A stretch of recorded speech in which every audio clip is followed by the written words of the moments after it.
Assalamu alaikum student. I am Sayyida Rabaa Fatima. We are doing unit number 11 parallelograms and triangles grade 9th. Today we are going to solve another question of exercise 11.3. तो आज हम क्या करेंगे student, आज हम जो question solve करेंगे उसमें हम जो मेन चीज़ डिस्कस करेंगे, मतलब इस क्वेश्चन के एक मेन कॉन्सेप्ट में से एक कॉन्सेप्ट रहेगा कि हमारे एंगल, टर्मिनल और इनिशियल आर्म के कौन कौन से मूवमेंट पे चेंज नहीं होता। तो इस क्वेश्चन के थ्रू हम इस चीज़ को भी समझेंगे कि अगर हमारे पास एंगल बनते हुए एक होती है इनिशियल साइड और एक होती है टर्मिनल साइड, इनिशियल साइड रहती है फिक्स और टर्मिनल साइड करती है स्टूडेंट मूव। तो हम अपने क्वेश्चन में देखेंगे कि किस तरीके से हम इनिशियल और टर्मिनल साइड की लेंथ को चेंज करें या उनकी प्लेसमेंट चेंज करें और उससे एंगल पे फर्क ना पड़े। So let's move towards the light board. Exercise 11.3 question number 3 is prove that line segment passing the midpoint of one side of a triangle, basically हम किसकी बात कर रहे हैं, ट्राइंगल की बात कर रहे हैं। तो ट्राइंगल में स्टूडेंट हम देखेंगे कि हम अभी बात कर रहे हैं कि हमने प्रूव क्या करना है, लाइन सेगमेंट पास कर रही है एक किसी साइड के मिड पॉइंट से और वो ऑब्वियसली किसी को ज्वाइन करेगी, तो वो देखते हैं किसको ज्वाइन करेगी। And parallel to the other side of a triangle also bisect the third side। इसका मतलब ये है कि हमने क्या करना है, एक ट्रायंगल ड्रॉ करना है। ट्रायंगल को ड्रॉ करने के बाद हमने क्या करना है, एक ट्रायंगल हमने ड्रॉ कर लिया और किसी भी एक साइड पे ले लिया मिड पॉइंट। एक साइड पे हमने ले लिया मिड पॉइंट, उस मिड पॉइंट को हमने मार्क कर दिया। उसके बाद हमने क्या करना है स्टूडेंट, हमने देखना है वो जो मिड पॉइंट है उसकी जो हमारे पास एक और साइड आएगी, हम जिसको कह रहे हैं कि हमारे पास थर्ड साइड होगी, जिसको हमने प्रूव करना है कि करेगी बाइसेक्ट। उसके अकॉर्डिंगली फर्स्ट के अकॉर्डिंगली हमने देखना है कि पैरेलल साइड कौन सी है। जिस साइड पे हमने ड्रॉ किया मिड पॉइंट उसके अकॉर्डिंगली हमने क्या देखना है, देखना ये है कि पैरेलल साइड कौन सी। जैसे कहा गया है line segment passing the mid point of one side and parallel to the other side, मतलब वो मिड पॉइंट हो और पैरेलल हो दूसरी साइड के। तो जो दूसरी साइड की वो पैरेलल होगी उस पर भी हम ऑब्वियसली पॉइंट तो मार्क ज़रूर करेंगे मिड पॉइंट का, अपने इसको जो हमने प्रूव करना है उसको प्रूव करने के लिए। Of also bisect the third side, हमने ये चीज़ प्रूव करनी है, बाइसेक्ट द थर्ड साइड, मतलब थर्ड साइड को कर रही है बाइसेक्ट। बाइसेक्ट का मतलब है कि हमें ये प्रूव करना है कि जो हम पॉइंट, जिस पॉइंट को हम लेंगे उस लाइन सेगमेंट के ऊपर, या बात करें लाइन सेगमेंट की जो दूसरी लाइन सेगमेंट को कर रही है बाइसेक्ट, हमने सिर्फ ये प्रूव करना है कि दोनों जो पार्ट्स हैं, मतलब अगर ये हमारे पास एक लाइन है और मैं कह रही हूँ ये हो रही है बाइसेक्ट, तो प्रूव हमें क्या करना है, अगर ये ए है, ये बी है और ये सी है, प्रूव हमें ये करना है this is congruent to this side. So if this side is congruent to this side, तो हम क्या शो कर देंगे, हम ये शो कर देंगे कि ये लाइन इसको कर रही है बाइसेक्ट। अगर ये हमसे कर देते हैं पी है, तो इस तरीके से हम इस चीज़ को शो कर देंगे कि हमने किस तरह से अपनी थर्ड साइड को प्रूव करना है कि वो कर रही है उसे बाइसेक्ट। सबसे पहले करते हैं ड्रॉ स्टूडेंट एक ट्रायंगल।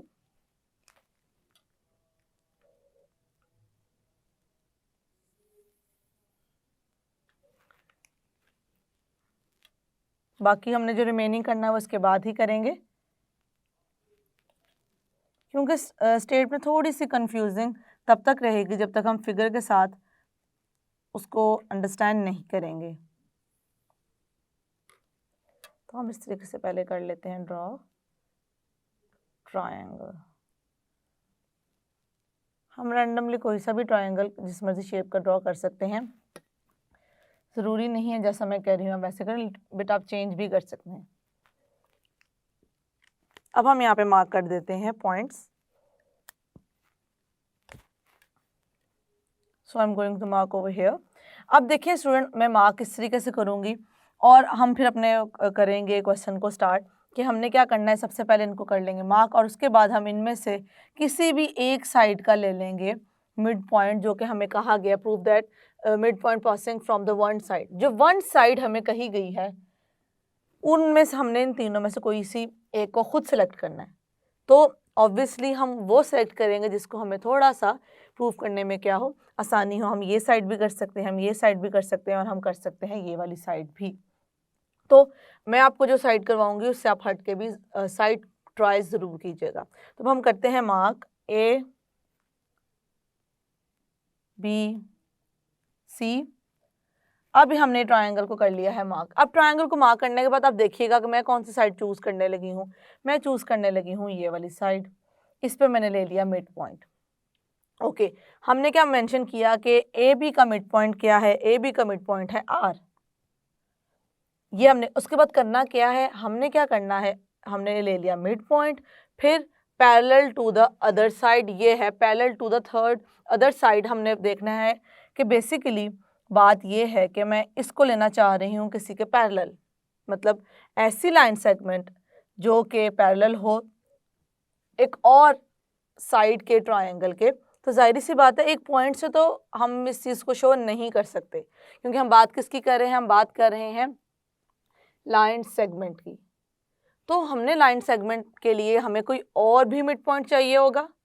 तो हम क्या करते हैं, इसके सामने वाला जो है उसको ले लेते हैं मिड पॉइंट, या ये ले सकते हैं या हम ये भी ले सकते हैं। अब इसको समझें, अगर मैं ये वाला लेती हूँ मिड पॉइंट, यहाँ मिड पॉइंट ड्रॉ करूँगी, इसको कर दूंगी उसके साथ ज्वाइन। जैसे मैं ज्वाइन करूँगी तो वो क्या हो जाएगा?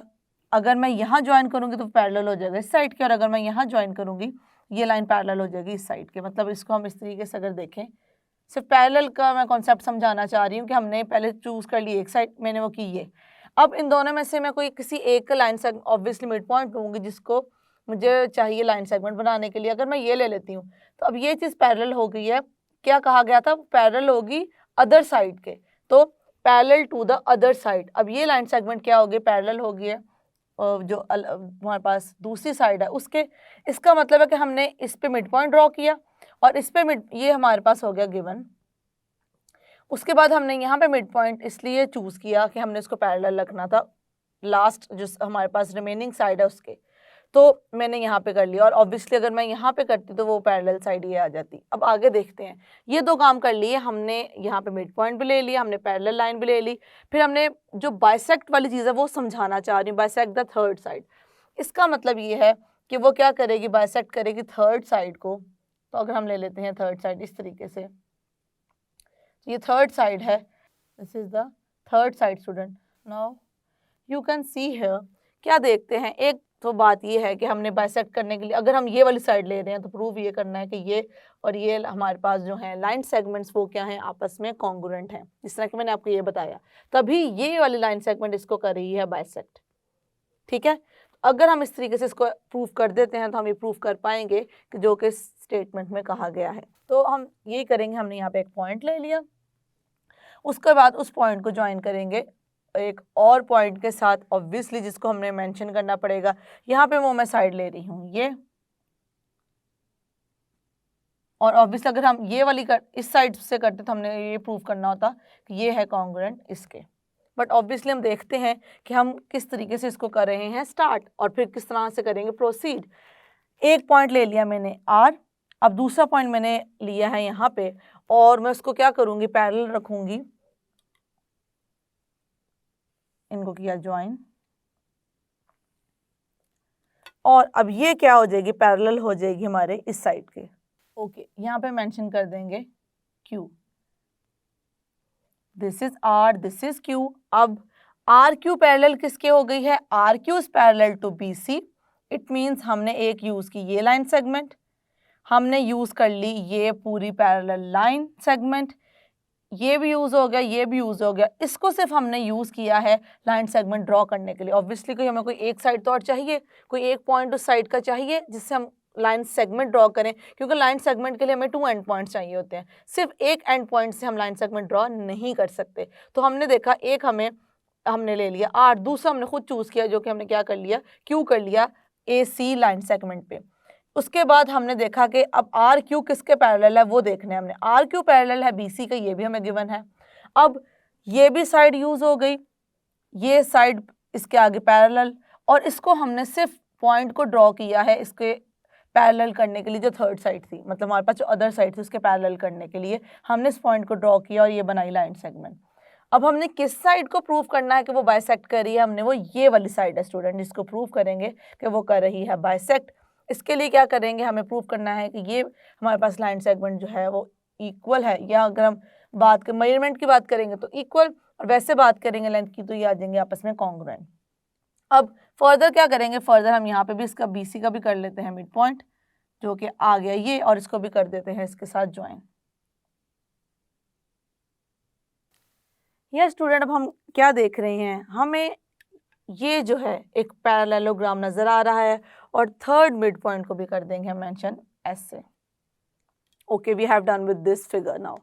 अब सिर्फ हमने कुछ और चीज़ें राइट करनी है जो कि हम करेंगे उसको प्रूफ करने के लिए। अब देखें हमारे पास क्या इस फिगर में हमें चीज़ें शो हो रही हैं, उसको कर लेते हैं डिस्कस। अब डिस्कस किस तरीके से करेंगे कि ये हमारे पास है एक पैरेललोग्राम, और ये आ रहे हैं दो ट्रायंगल्स। इसको थोड़ा सा इस तरीके से कर देते हैं मार्क, प्रोमिनेंट कर देते हैं इसको इस तरीके से। ओके, अब हमारे पास R, Q और S आ गए मिड पॉइंट। अब R हमारे पास गिवन था कि हमने एक मिड पॉइंट लेना है, उसके बाद Q हमने किस तरीके से लिया उस लाइन सेगमेंट को ड्रॉ करने के लिए। फिर हमने RQ को रखना था पैरेलल अदर साइड के, तो ये इस पे हमने क्योंकि गिवन में लाइन सेगमेंट के लिए पॉइंट ड्रॉ किया और इसको हमने किया यूज़, तो इन दोनों को यूज़ करने के बाद जो हमारे पास साइड बची वो थी ये वाली साइड। इस वाली साइड को हमने इसके देखा कि वो पैरेलल है। ओके, उसके बाद हमने क्या किया, अब पैरेलल वाला काम, जहाँ तक पैरेलल वाली बात थी वो तो हो गई थी प्रूफ। मतलब हमने प्रूफ का मतलब है कि हम वहाँ पे उसको हमने कर लिया है यूज़, उसको चीज़ को शो करने के लिए कि ये इसके है पैरेलल। हम देख सकते हैं RQ BC के क्या है, पैरेलल है।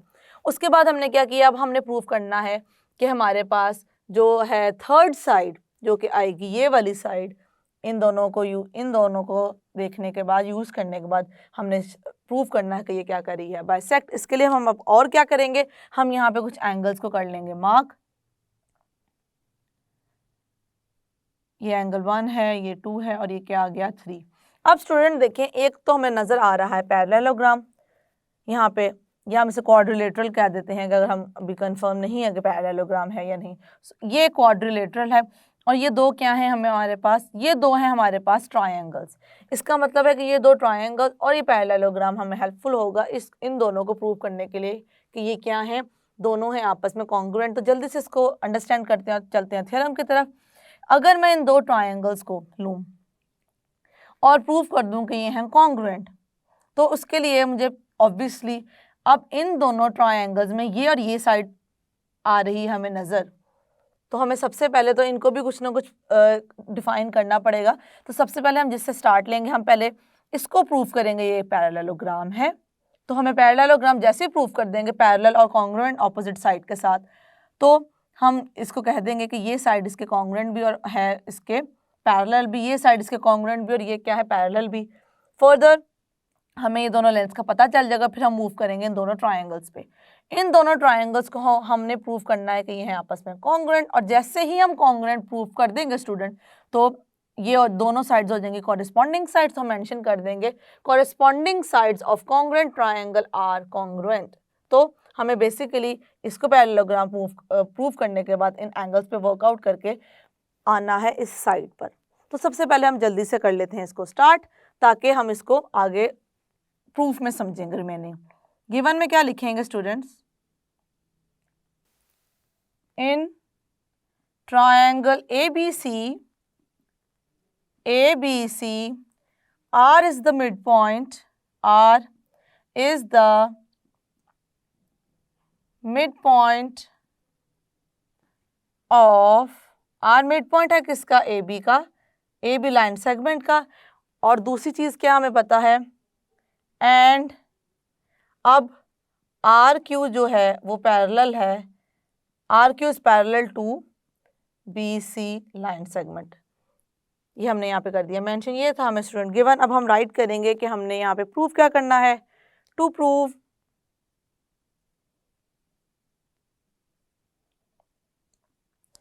जैसे मैं आपको ऑलरेडी बता चुकी हूँ कि हमने इन दोनों लाइन सेगमेंट्स को प्रूव करना है कि ये आपस में कॉन्ग्रुएंट है, तो यहाँ पे इसको कर देंगे मेंशन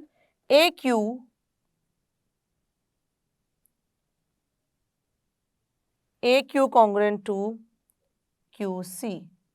जैसे ही हम इस चीज़ को कर देंगे प्रूव, हमारे पास बाइसेक्ट करने वाला जो वर्ड है उसको हम कर देंगे प्रॉपरली डिफाइन। ओके अब हमारे पास आ गया प्रूफ, हमारे पास आ गया गिवन। अब हम मेंशन करेंगे कि हमने इस पे क्या की है, कंस्ट्रक्शन।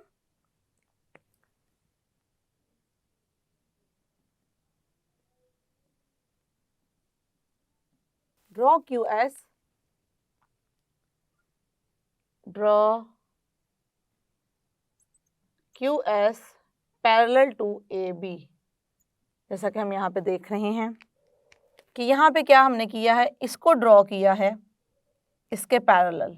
तो हम इसको इस तरीके से मेंशन कर देते हैं ताकि हम इसको क्लियरली देख सकें कि ये क्या है, हमारे पास कंस्ट्रक्शन में पार्ट आ रहा है। इसको थोड़ा सा करते हैं डार्क इस तरीके से। बाद में करने का सिर्फ मकसद ये होता है कि ताकि आपको क्लियर हो कि हम किस साइड को ले रहे हैं कंस्ट्रक्शन में। अब ऑब्वियसली हमारे पास ये पैरेलल वाली साइड थी, तो हमें क्या करना था कि हमने एक अपनी डिस्कशन को लेके जाना था क्वाड्रिलेटरल पे, और मोर स्पेसिफिकली हमने बात करनी थी पैरेललोग्राम की। तो हमने देखा कि हमने इस तरीके से अब एक लाइन से, ये हमारे पास था मिड पॉइंट इसका, जो कि हमने प्रूव करना है कि बाइसेक्ट कर रहा है। तो हमने जो हमारे पास पैरेलल साइड थी उस पर कंस्ट्रक्शन की कि उसका हमने एक पॉइंट लिया और देखा कि वो क्या है, आपस में पैरेलल है। सो QS पैरेलल टू AB, ये हमने की यहाँ पे कंस्ट्रक्शन। अब हम क्या करते हैं, अब हम चलते हैं अपने प्रूफ की तरफ। प्रूफ, अब प्रूफ में हमारे पास स्टेटमेंट्स होते हैं और होती हैं रीजन। स्टेटमेंट्स होती हैं और क्या होता है स्टूडेंट्स, रीजंस। तो जैसे कि मैंने आपको कहा था कि हम पहली बात जो करेंगे वो बात करेंगे इसको पैरेललोग्राम प्रूफ करने के लिए, तो उसी डिस्कशन को यहाँ से करते हैं कंटिन्यू। पहली चीज़ हमें जो गिवन थी उसी से हम करते हैं स्टार्ट। हमें क्या गिवन है student, RQ parallel to BC basically. तो हमारे पास क्या है, RQ पैरेलल है BC के। अच्छा अब यहाँ से देखें एक चीज़, RQ पैरेलल है BC के, ये चीज़ हमें गिवन है। इसको यूज़ करते हम आगे करेंगे फर्दर मूव, और यहाँ पे मैं लिख देती हूँ गिवन। अब मैं इस चीज़ को यूज़ कैसे करने लगी हूँ, अब मैंने जैसे कि आपको पहले भी इस चीज़ में एक्सप्लेन किया था कि अगर दो लाइन आपस में या लाइन सेगमेंट्स पैरेलल हैं तो उनके साइज़ अगर कम भी कर दें तब भी वो पैरेलल होंगी। हम उनको चेंज नहीं करें, सिर्फ उनकी लेंथ को कम ज़्यादा की बात कर रहे हैं। तो अगर ये मेरे पास है RQ और ये लाइन सेगमेंट BC के है पैरेलल, तो इसको मैं अगर छोटा कर दूं और बात करूं BS की, तो क्या इसके भी पैरेलल होगी, ऑब्वियसली होगी। इट मींस कि हम इससे मेंशन कर सकते हैं कि क्योंकि हमारे पास RQ पैरेलल है BC के और जो S है वो पॉइंट है हमारे पास BC के ऊपर ही, तो हम इसको कह देंगे RQ is parallel to BS। RQ parallel to BS। एक चीज़ तो हमने डिफाइन कर दी कि हमारे पास RQ पैरेलल है BS के। और दूसरी हम बात करेंगे कंस्ट्रक्शन की।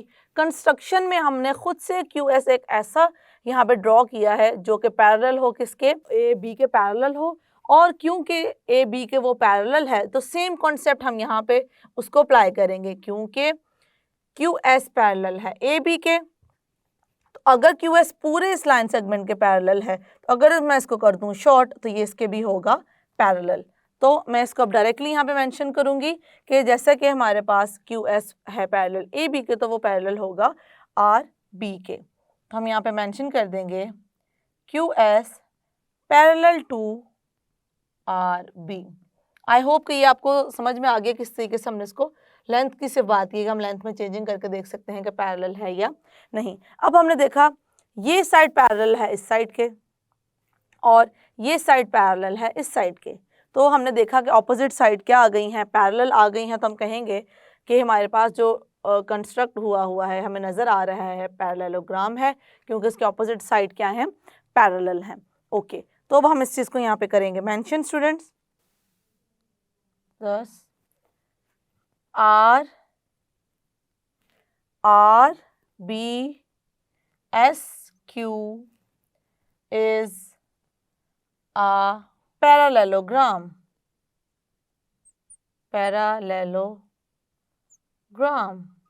यहाँ पे हमने इस चीज़ को और यहाँ पे रीज़न लिख देते हैं कि ये भी गिवन था। ऑब्वियसली ये गिवन से ही हमने इस चीज़ को एक्सट्रैक्ट किया है, तो हम यहाँ पे भी लिखेंगे गिवन और ये तो सिर्फ वैसे आपको समझाने के लिए था, आप चाहें तो इस स्टेप से भी कर सकते हैं स्टार्ट, ये आपके अंडरस्टैंडिंग के लिए यहाँ पे मैंने मेंशन किया था। तो अब ये गिवन था और ये हमें कहाँ से पता चला है, कंस्ट्रक्शन के थ्रू, कंस्ट्रक्शन के थ्रू। अब क्योंकि स्टूडेंट देखें हमारे पास ये पैरेललोग्राम है तो ऑपोजिट साइड क्या होंगी, कॉन्ग्रुएंट होंगी, इसको मैं यहाँ पे करूंगी mention, QS congruent to, QS congruent to RB, एक मैंने ये कह दिया, और दूसरा मैं किसको कहूंगी, RQ कॉन्ग्रुएंट टू BS, यहाँ पे कर देते हैं मेंशन, आप इस टाइम कह देते हैं इक्वेशन नंबर 1। ये स्टूडेंट हमने देख लिया कि हमारे पास किस तरीके से ये है QS और RB हैं कॉन्ग्रुएंट। यहाँ पे हम रीजन में लिखेंगे कि ये क्या है, ऑपोजिट साइड है, ऑपोजिट साइड ऑफ पैरेललोग्राम। कौन सा पैरेललोग्राम हम डिस्कस कर रहे हैं, RBSQ। ओके, उसके बाद हम क्या करेंगे, यहाँ पे हम एक और इक्वेशन राइट करेंगे। वो इक्वेशन हम किस कॉन्सेप्ट के थ्रू राइट करने लगे हैं, क्योंकि R मिड पॉइंट है AB का, तो इसका मतलब है A का डिस्टेंस R से और R का डिस्टेंस B से आपस में क्या होंगे, कॉन्ग्रुएंट होंगे। इसी कॉन्सेप्ट को यूज़ करेंगे, यहाँ पे इसको मेंशन कर देंगे, AR कॉन्ग्रुएंट टू RB। अब स्टूडेंट एक चीज़ यहाँ पे नोटिस करें, ये हमारे पास गिवन था, इसको पहले मैं यहाँ पे मेंशन कर देती हूँ। अब इन दोनों इक्वेशंस को देखें, इन दोनों से हम क्या चीज़ डिफाइन कर सकते हैं। अब QS भी है कॉन्ग्रुएंट RB के और AR भी है कॉन्ग्रुएंट RB के। अगर दोनों ही RB के कॉन्ग्रुएंट हो तो बेसिकली क्या आ गया हमारे पास, AR कॉन्ग्रुएंट टू SQ या QS basically congruent to AR। तो हम इस चीज़ को यहाँ पे करेंगे मेंशन।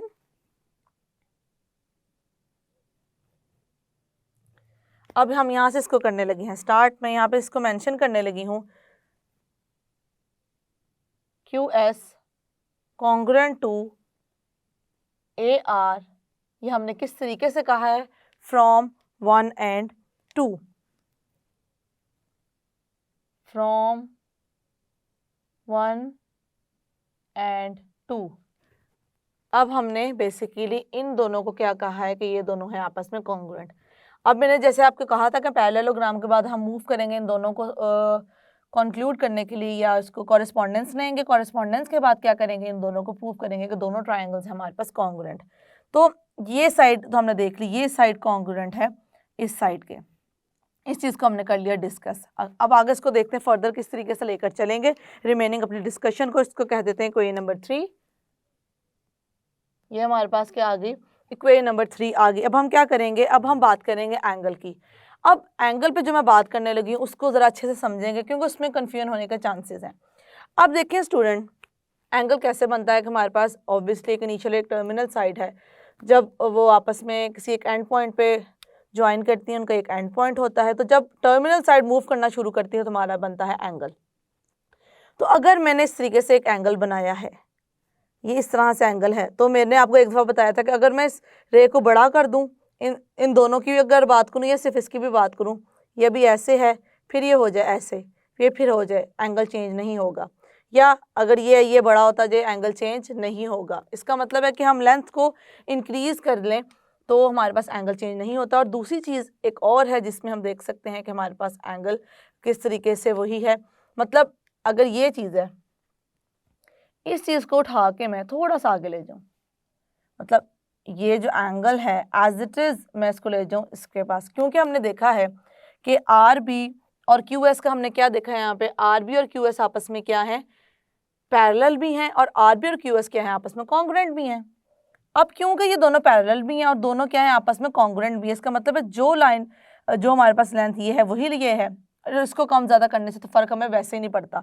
और एंगल बनना भी टर्मिनल साइड की वजह से है कि वो जिस तरीके से मूव कर रहा है। तो अगर दोनों कॉन्ग्रुएंट हैं तो एज इट इज़ वो आगे पॉइंट मूव हो गया है, तो जो एंगल ये है वही एंगल ये है।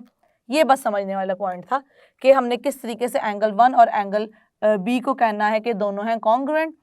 क्यों कॉन्ग्रुएंट है कि हमने एज इट इज़ इस चीज़ को आगे किया है मूव, इसको थोड़ा सा भी सर्कुलर फॉर्म में रोटेट किए बगैर। तो अगर हमने रोटेशन इसकी नहीं की तो इसका मतलब है जो यहाँ पे था वो उसको हमने सिर्फ ले आए हैं ऐसे, एंगल चेंज नहीं होगा। इसी चीज़ को करेंगे यहाँ पे राइट के एंगल 1 है कॉन्ग्रुएंट किसके, एंगल बी के। इसे मैं कर दूंगी यहाँ पे mention, angle 1 is congruent to angle B.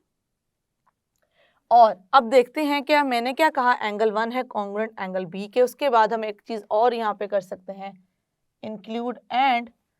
अब जैसे कि मैंने आपको समझाया कि इससे फ़र्क नहीं पड़ता कि सेम लेंथ है और मैंने उसको सर्कुलर फॉर्म में रोटेट नहीं किया है, तो मैंने एज इट इज सिर्फ उसको मूव कर दी है आगे। इसका मतलब है हमने सिर्फ वर्टेक्स को किया चेंज, पहले वर्टेक्स ये था और हमने इनिशियल साइड वही रखी है और उसको हमने इस तरीके से कर दिया है मूव। अब हम जो बात करने लगे हैं उसको देखते हैं। अब देखें स्टूडेंट्स, यहाँ पे हम फर्दर जिस पर डिस्कस करने लगे हैं कि ये हमारे पास क्या आ गया, दोनों कॉन्ग्रुएंट आ गए, और मैं इसी तरीके से इन दोनों को कहने लगी हूँ कि ये दोनों क्या हैं, आपस में कॉन्ग्रुएंट हैं। अब कॉन्ग्रुएंट कैसे हैं इसको समझेंगे। अभी एंगल ऐसे है, इसमें मैंने मूव किया था टर्मिनल साइड को, ओके। तो अगर बात हो रही है कि हम जब तक इसको सर्कुलर फॉर्म में मूव नहीं करते हैं एंगल चेंज नहीं होगा। अभी हमने जो डिस्कस किया था वो ये था कि वर्टेक्स पहले ये था, फिर हमने वर्टेक्स को कर दिया सिर्फ चेंज और वर्टेक्स हो गया ये। अब मैं जिस चीज़ को आपको एक्सप्लेन करने लगी हूँ, जिससे हम कहने लगे हैं 1 और 2 हैं आपस में कॉन्ग्रुएंट, उसको देखते हैं कि वो किस तरीके से हैं। अगर ये मेरे पास इस तरह से एंगल बन रहा है, मैं जिसको जितना चाहूँ बढ़ा सकती हूँ, जितना चाहूँ कम कर सकती हूँ। मैंने क्या किया, इसको जितनी इसकी है, जितना सर्कुलर मूव किया है इस तरीके से, मैं उसको चेंज नहीं करी बस। और मैं जो वर्टेक्स है, अब मैंने ये पास इनिशियल साइड है, इसको बस मैं थोड़ा सा लेके आना चाह रही हूँ ऊपर इस तरीके से। अगर मैं इसको ऊपर ले आऊँ, अभी यहाँ एंगल है और इसी को ले जाऊँ ऊपर, मतलब जो एंगल इसका है वही एंगल होगा इसका। इस चीज़ को समझने की कोशिश करें, क्योंकि अगर मैं इस तरीके से एक बड़ा ट्रायंगल बात कर रही हूँ, ये पॉइंट है, तो मैं इसी को यहाँ से इस तरीके से लाइन ड्रॉ कर दूँ तो ये एंगल भी यही होगा जो ये है। अगर मैं इस तरह से ड्रॉ कर दूँ तो ये एंगल भी सेम होगा, ये एंगल भी सेम होगा और ये एंगल भी क्या होगा, सेम। इसी तरीके से यहाँ भी ये एंगल सेम होगा, ये सेम होगा, ये सेम होगा, ये तीनों एंगल्स आपस में क्या होंगे, सेम होंगे। तो मैंने यही काम करना है। अगर मैं बी एंगल को इस तरीके से कर दूं ऊपर मूव, तो हम देख सकते हैं कि एंगल बी और एंगल 2 क्या हो जाएंगे, कॉन्ग्रुएंट। अगर बी कॉन्ग्रुएंट है 1 के और बी कॉन्ग्रुएंट है 2 के, तो मैं क्या राइट कर सकती हूँ, angle 1 is congruent to angle 2, और इसे मैं कह दूंगी इक्वेशन नंबर 4। इक्वेशन 4 इसमें मैं मेंशन कर रही हूँ। ये उन टॉपिक्स में से एक टॉपिक है जिसको थोड़ा सा अंडरस्टैंड करने में होती है प्रॉब्लम। तो हमने देखा किस तरीके से हमने एंगल 1 और एंगल बी को किया आपस में कॉन्ग्रुएंट एक्सप्लेन करके। फिर हमने देखा कि एंगल बी और एंगल 2 भी क्या थे, आपस में कॉन्ग्रुएंट थे, क्योंकि ये हम जिस तरह हम क्योंकि मूव तो करवा नहीं रहे टर्मिनल साइड को, बस हमने क्या किया है, जो हमारी इनिशियल साइड है उसको उठाकर थोड़ा सा ऊपर ले आए हैं और अभी भी एंगल जो बन रहा है वो बिल्कुल वही है। तो इससे हमने इक्वेशन नंबर 4 राइट कर दी। अब इनको हम यूज़ करेंगे अपनी कॉरेस्पॉन्डेंस ड्रॉ करते हुए, क्योंकि ऑब्वियसली जब हमने कॉरेस्पॉन्डेंस ड्रॉ करनी है दो ट्रायंगल की, तो हमें कुछ साइड चाहिए होती हैं कॉन्ग्रुएंट, कुछ हमें चाहिए होते हैं angles. According to the result हमने कौन सा रिजल्ट यूज़ करना है ट्रायंगल के, जो हमने रिजल्ट्स प्रूव किए हैं उनमें से, तो हम देखेंगे कि हम बात कर चुके हैं अभी इन दो एंगल्स के बारे में। तो अब क्या करते हैं, सबसे पहले हम ड्रॉ करेंगे कॉरेस्पॉन्डेंस दो ट्रायंगल की, इन दोनों ट्रायंगल की, और पहले कोशिश करेंगे कि ये प्रूव कर दें कि ये हैं आपस में कॉन्ग्रुएंट। तो जैसे हम प्रूव कर लेंगे, फिर आगे फर्दर हम अपने उस पॉइंट पे आ जाएंगे जिसमें हमने इन दोनों को प्रूव करना है कि ये दोनों आपस में कर रहे हैं एक दूसरे को बाइसेक्ट। तो हम यहाँ पे राइट कर देंगे इन कॉरेस्पॉन्डेंस ऑफ टू ट्रायंगल। वो मैं कौन सी ले रही हूँ, in triangle A R Q corresponds to the triangle QSC। अब हम करने लगे हैं इन दो ट्रायंगल्स के बारे में बात, तो मैं इसको थोड़ा सा इस तरीके से शो कर दूंगी। इन दो ट्रायंगल्स को मैं प्रूव करने जा रही हूँ स्टूडेंट के आपस में क्या है, कॉन्ग्रुएंट है। जैसे कि मैं आपको बार बार कहती हूँ कि आपने इस तरीके से शेडिंग नहीं करनी, ये सिर्फ आपको एक्सप्लेन करने के लिए है कि हम किस तरीके से हम इन दोनों को कॉन्ग्रुएंट प्रूव करना चाहेंगे। अब हम बात करेंगे एंगल्स के बारे में। आप देख सकते हैं एंगल 1 और एंगल 2 हम अभी कह चुके हैं कि दोनों आपस में क्या हैं, कॉन्ग्रुएंट हैं। हम यहाँ पे रीजन में लिख देंगे फ्रॉम 4 इक्वेशन, ये हमने इस तरीके से कर दिया। इस एंगल की बात कर दी कि ये क्या है, आपस में कॉन्ग्रुएंट है। अब जिस तरीके से मैंने बी और 2 को डिस्कस किया था, सेम उसी तरह देखें, क्या एंगल सी और एंगल 3 भी वैसे ही नहीं है? वही एग्जाम्पल मैंने जैसे कहा था, यहाँ वाले भी सेम रहेंगे और यहाँ वाले भी सेम रहेंगे। तो यहाँ से हमने देखा था कि एंगल बी कॉन्ग्रुएंट था एंगल 2 के, और यहाँ से हम देखेंगे एंगल सी कॉन्ग्रुएंट है एंगल 3 के। इसी तरीके से इसको अब हम करेंगे यहाँ पे mention, angle C is congruent to angle 3। अब देखिए हमने दो एंगल्स यहाँ पे कर दिए हैं मेंशन। अब उसके बाद हम साइड के बारे में बात करने लगे हैं। साइड के लिए हम देखेंगे क्वेश्चन नंबर 3 को, QS is congruent to AR, QS is congruent to AR, इसको हम यहाँ पे करेंगे use. QS congruent to AR या AR is congruent to QS, इससे फर्क नहीं पड़ता, बस हमने देखना ये है कि हमने जो कॉरेस्पॉन्डेंस ड्रॉ की है हम उसके अकॉर्डिंगली ही राइट करेंगे। तो AR is congruent to QS हम कह देंगे from equation 3, from equation number 3, ये हमने कर दिया। अब देखिए स्टूडेंट, दोनों ट्रायंगल में हमने दो एंगल्स को कॉन्ग्रुएंट प्रूव कर दिया है और प्रूव कर दिया है कि जो एक हमारे पास साइड है ये भी क्या है, कॉन्ग्रुएंट। अब हमने देखा कि हमने कौन सी दो साइड्स के बारे में बात की है, इन दो साइड्स के बारे में बात की और बात की इन दो एंगल्स की। इसका मतलब ये है कि हम इसको बता सकते हैं कि जब हमारे पास दो एंगल्स और एक साइड कॉन्ग्रुएंट हो तो वो ट्रायंगल भी क्या होता है, कॉन्ग्रुएंट होता है। हम यहाँ पे करेंगे इस चीज़ को mention, therefore triangle ARQ is congruent to triangle QSC। और रीजन में हम क्या लिखेंगे, रीजन में हम लिखेंगे AAS angle side is congruent to angle side, जो कि बेसिकली हमारे पास कौन सा है, हम इसको एंगल साइड भी कहते हैं स्टूडेंट, और इसको हम एक और नेम से समझते हैं SAA। दोनों में इसका मतलब ये है कि हम जो बेसिकली साइड ले रहे हैं वो हम इसकी इंक्लूडेड साइड दोनों एंगल्स की नहीं ले रहे। ये दोनों चीज़ें शो करती हैं कि एंगल एस का मतलब है कि हमने दो एंगल ले लिए जो थे साथ साथ। अब लेकिन जब हमने जिस साइड के बारे में बात की है वो इन दोनों की इंक्लूडेड साइड नहीं है। एनीवे हमने प्रूव कर दिया कि दोनों ट्रायंगल क्या हैं, आपस में कॉन्ग्रुएंट हैं। यहाँ से हम इस अपने फाइनल स्टेटमेंट को राइट करेंगे कि AQ है कॉन्ग्रुएंट किसके, QC के। रीजन क्या लिखेंगे, corresponding sides of congruent triangle. तो हम इसको करेंगे यहाँ पर mention, AQ congruent to QC। यही हमने करना था अपने क्वेश्चन में प्रूफ कि हमारे पास AQ कॉन्ग्रुएंट था QC का, जो कि हम कर चुके हैं। तो स्टूडेंट हमने देखा किस तरीके से हमने इसको प्रूफ किया, और यहाँ पे जो थोड़ा सा टेक्निकल पॉइंट था वो इन एंगल्स को समझना था कि किस तरह B एंगल 1 के कॉन्ग्रुएंट है और एंगल B कॉन्ग्रुएंट है एंगल 2 के। फिर हमने उन दोनों की कहा था कि दोनों आपस में क्या है, कॉन्ग्रुएंट है। ये तो हो गई एक चीज़। उसके बाद फिर हमने बात की इसी कॉन्सेप्ट को, जो हमने B और 2 के बारे में बात की थी, C और एंगल 3 के बारे में, फिर हमने फाइनली इस चीज़ को कर दिया प्रूफ। आई होप कि हमने जिस तरीके से इस कॉन्सेप्ट को यहाँ पे यूज़ किया है और जिन चीज़ों को यहाँ पे किया है अप्लाई, वो आपको है क्लैरिफाई। ये स्टूडेंट हमने देखा कि हमने अपनी गिवन स्टेटमेंट को किस तरीके से किया प्रूफ। उसके लिए हमने पैरेललोग्राम भी देखा कि किस तरीके से हमारे पास एक पैरेललोग्राम था। और यहाँ पे हमने जो एंगल्स की बात की उसको देखते हैं।